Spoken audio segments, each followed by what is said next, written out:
moving on swiftly to our next segment, which is about the universal basic income, which the Federation has been very vocal about. So the concept of the UBI has gained a lot of traction, globally, and this is especially after the COVID-19 pandemic.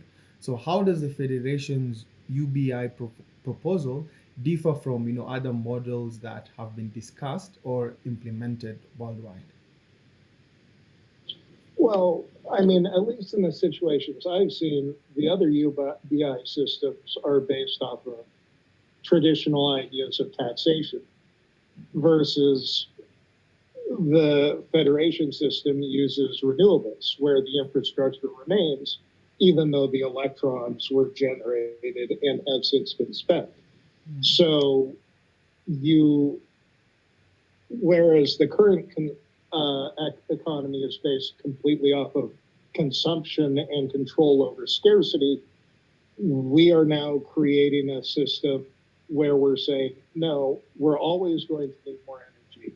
We need to be able to start balancing demand with infrastructure and start bringing those in line with each other versus simply taking the military-industrial complex shortcut of simply another oil war or whatnot. Yeah.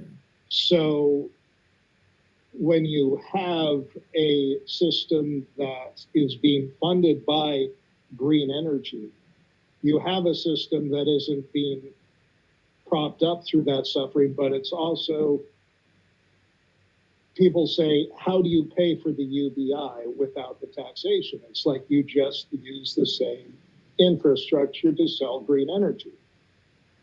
It's effectively what the oil-rich nations do, where they have a royal family up at the top and they have this big luxurious lifestyle while the rest of the country is impoverished. Mm-hmm. Well, rather than impoverishing the rest of the country in order to accomplish that consolidation at the top, we're simply saying, no, we're replacing that fossil fuel-based system of exploitation with a green energy solution that is equitable with the working class that builds and maintains that infrastructure on behalf of society and their community and their children. Mm. And if they're going to be a part of that maintenance, if they're going to be a part of that labor, they should have equitable exchange. And when that work isn't there to be done, we should have a society that allows people the ability to seek equitable employment. And only by having a UBI can you have equitable employment in a system which could create what you might consider a natural monopoly in the area of green energy that would be the Federation.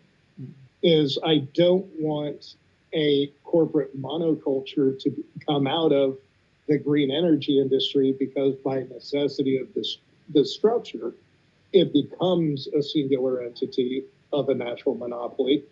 But on the other hand, you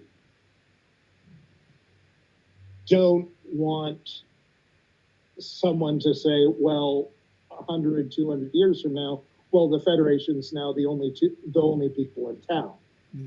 So because we've created this monoculture, now it's just kind of, no, by having the UBI system and everything there, it makes sure that you maintain that capitalist economy where if someone says, I know a better way to do it, and they can go off and do that, they can still benefit from their participation in the Federation, and they can take those risks because of their participation in the Federation. Mm-hmm. But there should be another way for people to say, look, I'm going to collect my UBI and find my own way to do that.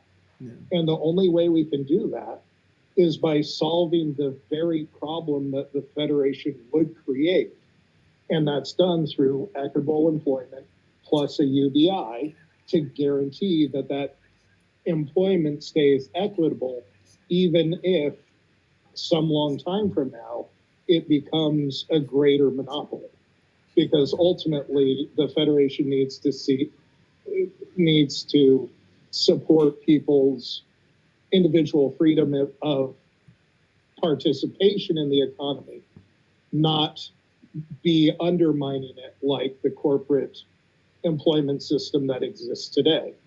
And rather than saying everybody should unionize, I'm simply saying you don't need to unionize if the person can afford to walk away and say, not a good enough offer and you can't make it. Yeah. So that's the importance of the UBI. It's not some, I like the idea of the elimination of poverty and various things like that. But going into an age of automation and things along those lines, there's going to be so many complicated social demands that have never been put on economy before that a bunch of politicians who are paid not to solve problems are not going to be looking for. Yeah. So there are so many reasons for the UBI, but the biggest question that always comes out of it is how do you pay for it without taxes? And it's like by meeting energy demands and then accounting for it through economic productivity. Yeah.